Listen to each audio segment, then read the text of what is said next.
Democratic efforts on Capitol Hill to rein in the president's military authority in Iran now hitting a major roadblock after the Senate rejected a war powers resolution.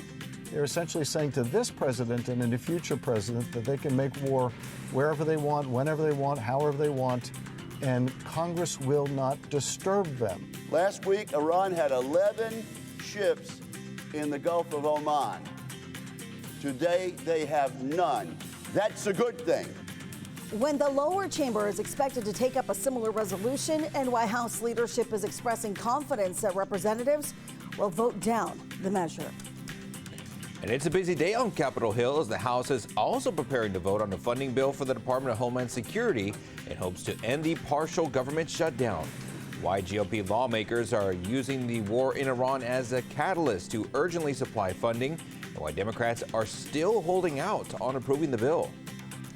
The city of Fresno's effort to acquire a Central Fresno business for plans to redevelop the area now hitting a major roadblock. How much money a law firm representing the city could be on the hook for after a judge pointed out several errors caused by the use of AI in a case filing. You're watching Fox 26, and now, great day.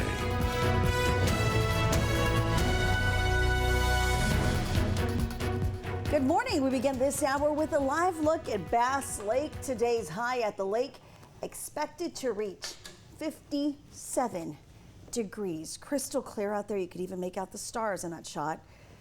What a beautiful sight, and can't wait till the sunrise. Good morning. I'm Liz Gonzalez. I'm Carl Cook. And I'm Justin Willis. Thank you for joining us. A little cold and windy out there. Last night was crazy. Yeah, I think we got up to the wind gusts hit about 30 miles an hour. It felt like that. Yeah, it was pretty wild. And we've got more windy conditions. They're going to back off later on today, which I'll show you here in your day planner here. So right now, let's check it out. Currently, how are those winds looking? Well, they are at 8 miles an hour. That's it? Yeah, for now, but they'll pick up again as the day goes on. 46 degrees outside right now, but we do have clear skies. At dew point is at 41, but look at it, it kind of feels like it's 42 out there with the wind going out there. All right, so here's the rest of the day. 10 a.m. 56, noon 62, 5 65. Plenty of sunshine, but plenty of wind too. In fact, we're going to be hovering around 10 to 15 miles an hour for the most part, but our gusts could get a little more so. In fact, we're going to show you our peak wind speeds coming up in your next Weather Maker. New overnight, Iran's Revolutionary Guard now says the Strait of Hormuz is only closed to ships from the U.S., Israel, and Europe. That strait is one of the world's most important shipping lanes, with roughly 1/5 of the global oil supply moving through the channel. Iran borders the strait, giving it the ability to threaten to disrupt shipping. But it's seen a drop in traffic since the war began. In a statement, the IRGC warned, quote, that if vessels belonging to the U.S., Israel, Europe, and their supporters are observed, they will certainly be hit. The strait has been effectively closed since the U.S. and Israel launched their joint operation against Iran on Saturday. This sent oil prices surging, threatening to upend the global economy. Just yesterday, the White House announced plans to have U.S. military begin escorting oil tankers and cargo ships through the strait. In a statement, President Trump said the U.S. will ensure the free flow of energy to the world, no matter what. And Iran is launching attacks at Israeli and American bases today. The country's foreign minister says the U.S. will, quote, bitterly regret torpedoing an Iranian warship in the Indian Ocean. The U.S. Navy sank the ship in international waters Tuesday night, killing at least 87 Iranian sailors. Now an Iranian religious leader is calling for the bloodshed of the Zionists and that of President Trump. Meanwhile, Defense Secretary Pete Hegseth has insisted the intent of the military operation in Iran was not a regime change. A former U.S. general says a regime change would require arming opposition groups and citizens to take back their country. I think it's a natural thing that Iranians would take up arms against the regime, whether they're Kurds or Persians or Azeris or Baluchis or members of different tribes inside Persia. There are weapons in there, and I think that this regime has lost the support of the Iranian people.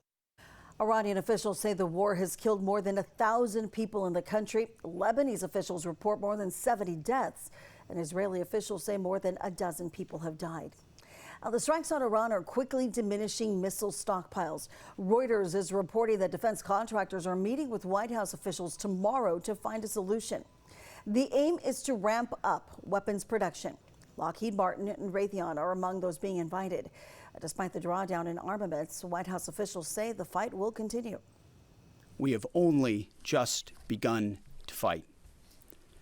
America fights to win, and in Operation Epic Fury, we are. May God's providence cover and protect our troops always.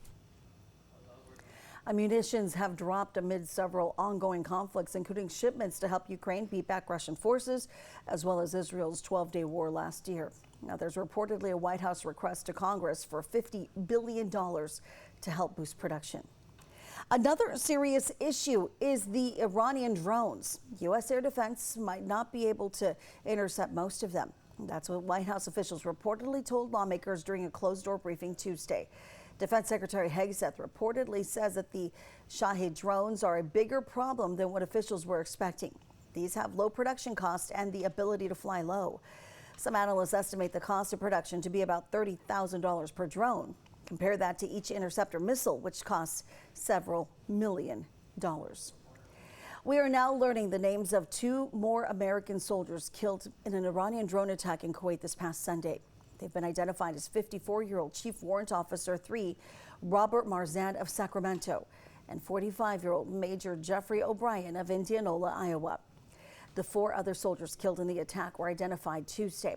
The Pentagon said the Marzan was believed to be at the scene when the drone hit the command center, but a medical examiner will confirm that. Now, President Trump plans to attend the dignified transfer of the soldiers once they arrive on U.S. soil. The White House says it is investigating reports that a girls' school in Iran was hit in the strikes on the country. This comes after Iran's top diplomat posted a photo to social media that shows rows of graves that he claims were for more than 160 girls killed during a U.S.-Israeli strike on an elementary school. When asked if a U.S. strike hit a girls' school in Iran, White House Press Secretary Caroline Leavitt said, quote, "Not that we know of," and added that the U.S. does not target civilians. I would just tell you very strongly, the United States of America does not target civilians, unlike the rogue Iranian regime that targets civilians, that kills children. U.S. Central Command also said it was aware of reports that a school had been hit, and officials are looking into them. And happening today, the House will convene to vote on a war powers resolution aimed at reining in President Trump's military authority against Iran. Today's vote comes after the Senate rejected the resolution yesterday. The measure would have given lawmakers the right to demand congressional approval before further military action in Iran. Republicans voted 53-47 to not advance the legislation. In the House, the resolution needs a simple majority of 218 votes to pass. But House Speaker Mike Johnson on Monday expressed confidence that the resolution would fail. We would take the ability of our commander-in-chief, the president, take his authority away right now to finish this job is a frightening prospect to me. It's dangerous, and I am certainly hopeful, and I believe we do have the votes to put it down.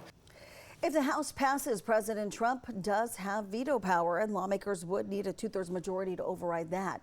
That means 290 votes if every single lawmaker voted.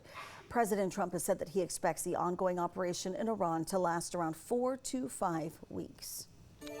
It's 5:08, and let's see what's going on with those wind speeds, as they are picking up a little bit out there, especially up in the North Valley, where Merced's got 16-mile-an-hour winds right now. Madera's at 9 miles an hour. Lemoore going pretty good at 16 miles an hour. Everybody else is hanging out below that, of course, but they will pick up as the day goes on. Not so much for the South Valley, though.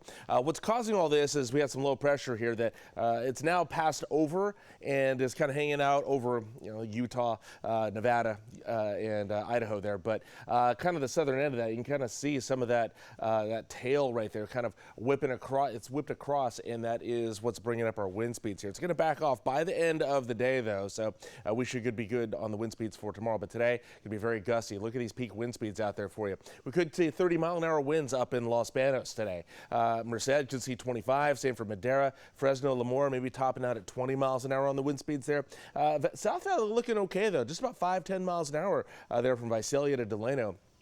But up in the mountains, we're looking at 15-mile-an-hour wind speeds for most places. Oakhurst, maybe just 5 miles an hour today. There are some advisories associated with the wind still in effect for you, just for this morning, though. But it could pick up again as the wind speeds are expected to continue over the Mojave region there. Mojave Slopes looking at a wind advisory there. It's just in effect until this morning there, but they're looking at about 50-mile-an-hour wind gusts there. On the Grapevine, still got that high wind warning there for the San Gabriel Mountains there. Looking at 60-mile-an-hour wind gusts there. That's in effect for just another few hours there. Hanging on pretty good with those wind speeds, though, today. They're going to back off tomorrow, though, down to 5 to 10 miles an hour. And then on, looks like on Friday. Okay, our days are off there, but 67 is the high today, 69 tomorrow, and 73 on Friday there. All right, in just a little bit here, we're going to get a look at the highs and lows for today across the rest of the San Joaquin Valley. Republicans are now pressuring their Democratic counterparts to pass the DHS funding bill as the war in Iran rages on. Why the GOP argues the funding is paramount to ensure the safety of U.S. citizens, and why Democrats aren't budging in their calls to reform the agency. The law firm representing an eminent domain case for the city of Fresno could face a fine after a judge accuses it of misusing AI. How much that firm could be forced to pay, and what this means for the city's efforts to acquire one Central Fresno business. And a live look now at Manhattan Beach, where it is 5:10 and 52 degrees right now. You can find new headlines and the weather forecast on your screen all morning long, even through the commercial break. Hi, I'm Monty Torres with Fox 26 News on YouTube. Thank you for checking out our YouTube channel, where we have loads of great content for you to choose from. And while you're here, why not click on the subscribe button right here? That way you can stay in touch with all the latest breaking news, everything news related within the Central Valley. And thank you for watching.